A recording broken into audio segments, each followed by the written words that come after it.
साथियों, आप सभी को जय सिया राम। जैसा कि मैं आपको नित्य नए संतों के दर्शन कराता हूं, इसी कड़ी में आया हूं चित्रकूट के बीहड़ जंगल में।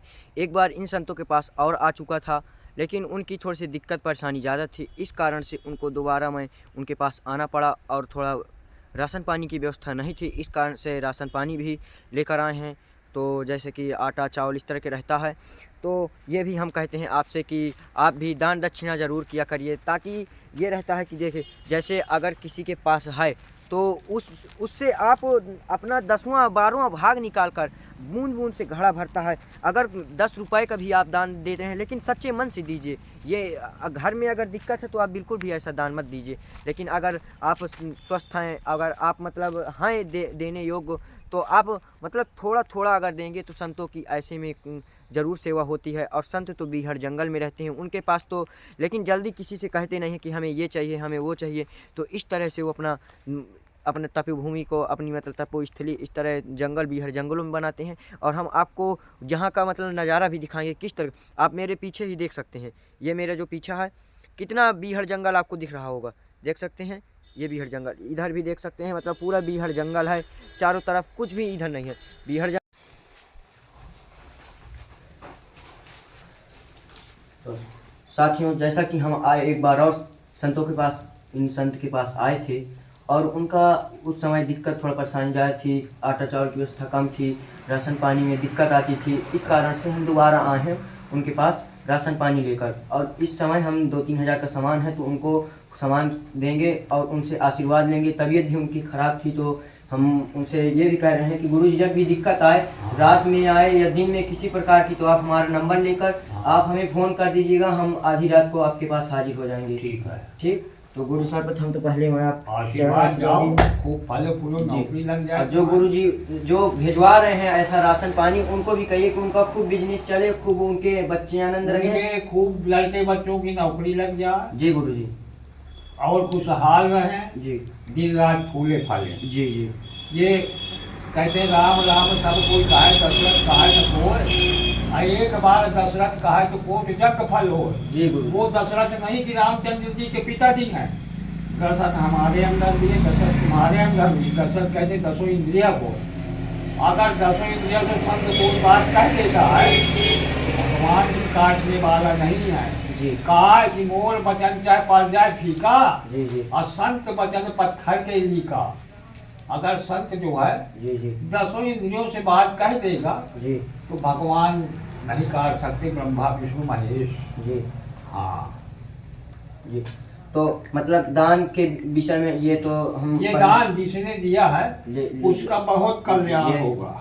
और ये इसमें ये सब्जी है, अच्छा, ताकि हरी सब्जी है, उसमें बढ़िया गाजर वाजर इस तरह का सब कुछ है। हाँ। तो उसको बढ़िया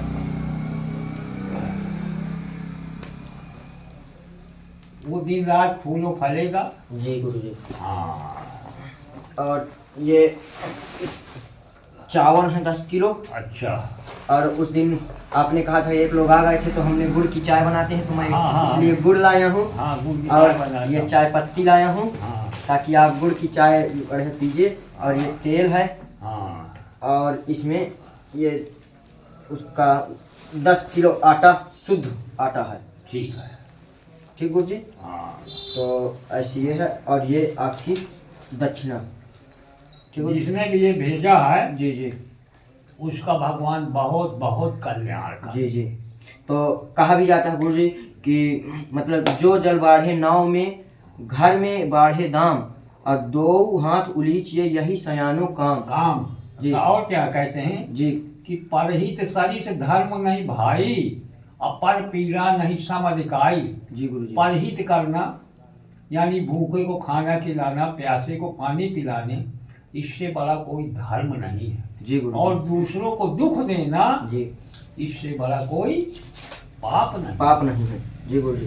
तो ये कहा भी जाता है कि मतलब जैसे दोनों हाथ उलीचिए यही सयानो काम। हाँ। मतलब अगर व्यक्ति के पास है उसमें संतोष रहे, और अगर उससे अधिक है तो उसे दान दे दे। कहते हैं गोधन गजधन बाज धन जी, और रतन धन खान, और जब आवे संतोष धन सब धन धूरी समान। जी गुरु जी। और फिर साईं इतना दीजिए कि जाने कुटुंब समाज, और सार सार को बही रहा छोटा देवराज। ईश्वर इतना दो कि हम भी खा सकें और अतिथि आए वो खा सके, और चौथा यानी बुराइयां हमारी संभालो। जी गुरुजी। तो यही है कि मतलब जैसे वहाँ से कोई भिजवाता है उन्हें बहुत ही यहाँ चित्रकूट के, और गुरुजी एक बात ये भी कहा जाता है कि चित्रकूट के अगर एक संत की मतलब सहायता कर दे तो वह 10 संतों का पुण्य मिल जाता है उनको, अगर कोई करता है। बात तो सत्य है। जी गुरुजी। जैसे हमारे तुम्हारी भांजी है और भांजा है जी, अगर तुम एक भांजा खिला दो चाहे भांजी तो 100 ब्राह्मणों का तुम्हें पुण्य मिलेगा। अच्छा गुरुजी। तो ये मतलब चित्रकूट के संतों में ही ऐसा रहता है? नहीं, संत हर जगह है जी। पर संत की भावनाएं देखिए, साधु का ज्ञान, जी। सूर्य की तपन जी। है, औरत का चरित्र और मनुष्य का भाग्य, जी। कोई नहीं जानता जी। कि क्रिया चैत्रम मनुष्या कृत्य दैवम न जाना। जी। इनको बदलते देर नहीं लगती, कर्म भर कर। देखो हम आम बोएंगे तो आप खाएंगे ना। जी बिल्कुल सत्य। अब बबूल खूब बोएंगे तो जब झड़ेंगे तो कांटे लगेंगे। जी। इसलिए वो काम करो कि इसमें 4 आदमी खाएं और 10 बनाए। जी। यहाँ यार फलाने का लगाए हो ये वृक्ष। जी। अब बबूल बोओगे तो गाली देंगे लोग। जी। जी गुरुजी। कांटे लगे, अरे कहीं बो गया कांटे लग रहे हैं हमारे। जी। जी। इसलिए धर्म करो। जी। धर्म की हमेशा विजय होती, लेकिन पहले नहीं होती, अंत में होती है। जी गुरुजी। सत्य इतना कड़वा है किसी को हजम नहीं। जी गुरुजी। अगर कोई ने कुछ किया है बुरा काम और तुम सत्य उसके सामने कह दोगे तुमको गाली देगा। जी। अगर उसी के तुम झूठ बोलोगे कहो बड़ा अच्छा आदमी है यार। जी। है ना सत्य? जी, सत्य सत्य बात है। आज के जमाने की बात है, बता रहा हूँ। जी। आज जो सत्य बोलो बहुत खराब आदमी है, उसको मारो। जी। ये ईश्वर की महिमा है। जी। जब मनुष्य की महिमा कोई नहीं जानता तो ईश्वर की महिमा कौन जाने। अब देखो सवेरे 6 बजे से कोयला पड़ने लगा। जी। पड़ने लगा। जी। असाफ था। जी। लीला परम्पार है। देखिए हम निराकार की पूजा करते हैं। जी गुरुजी। द्वापर, त्रेता, सतयुग, कलयुग 4 युग होते हैं ना। जी। सूर्य देवता जैसे द्वापर, त्रेता, सतयुग में विषा आज भी है। जी। चंद्रमा आज भी है। जी गुरुजी। आकाश आज भी है। धरती माता आज भी है। जी। माता पिता आज भी है। तो पूजा करो तो इनकी जी। जो सामने प्रत्यक्ष दिखते हैं। जी। जो द्वापर, त्रेता, सतयुग, कलयुग में जी। 4 युगों में थे, आज भी वो दिख रहे हैं। ये है भगवान। जी। अब प्रकृति ही नियम बदलती है। जी। ठंडी में ठंडी, गर्मी में गर्मी, बरसात में बरसात। इसको आज तक प्रकृति को किसी ने देखा नहीं। जी। नहीं देखा ना। जी। यही प्रकृति, यही ईश्वर है निराकार। जी। बस। जी। तो गुरुजी वो बहुत दूर से भेजे हैं। कल उन्होंने जब भेजा उनके यहाँ बारिश हो रही थी, हमारे यहाँ तो धूप निकली थी। बारिश यहाँ भी 4 बजे के तड़के थोड़ी सी बूंदाबांदी हुई, चाहे ओस झड़ी हो। जी। जी। तो बारिश होगी यहाँ तो 2-4 दिनों उन्होंने आपके लिए इतना राशन पानी 2-3 हजार सामान भेजा। और ये देखिए गुरुजी, ये इस समय ठंडी पड़ रही है। हाँ। तो ये आपका लोई है। ये बढ़िया मतलब क्वालिटी कंपनी की है। ये मतलब आपको ओढ़ लेंगे तो पूरे कपड़े नहीं आपको पहनने की वो रहेगी। ठीक है। शुद्ध मतलब लोई है, बढ़िया ओरिजिनल। तो इसको आप बढ़िया डाले रहिएगा, आप बढ़िया इसी को ध्यान करिएगा। तो उन जो भिजवा रहे हैं उनकी बढ़िया जय जयकार, बहुत बहुत कल्याण होगा जी मेरी गुरुजी। तरफ से। जी। उनके लड़के बच्चे भी खूब पढ़े, खुशहाल रहे, नौकरी लग जाए, लड़कियां हो, अच्छे घरों में शादी हो जाए। जी। जी। नौकरी वालों के यहाँ गुरुजी एक चीज कई मतलब भगत फोन लगाते हैं, कहती इतनी छोटी उम्र में तुम संतों के प्रति इतना लगाव कहाँ से कर लिए? इतना धर्म जो है, का न पावक जान सच काय, काल न खाए, आकाश न अबला कर सके, काल न सब समाज। काल जो है किसे मार डाल, सबको मार डालता है ना। जी। लेकिन नाम नहीं मारता। जी। आज इंदिरा जी मर गई, नाम अमर है। बापू जी मर गए, महात्मा गांधी, नाम अमर है। जी। हाँ? सत्य है गुरुजी। पावक अग्नि जो है जी। सबको जला डालती है। जी। लेकिन हमारा कर्म जो अच्छा बुरा करते हैं जी। ये नहीं जला पाते। जी और अबला, अबला कहते हैं विधवा औरत को। विधवा औरत पुत्र नहीं दे सकती और सब कुछ कर सकती है। जी अब कहा है ना समुद्र समान, बाढ़ आ जाएगी सब कुछ डूब जाएगा। जी डूब जाएगा। जी गुरु जी। लेकिन काठ लकड़ी हमेशा ऊपर ही रहेगी। सत्य सत्य गुरु जी। कि नाम न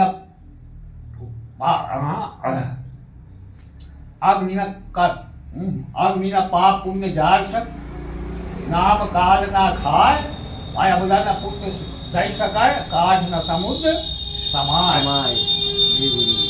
सत्य।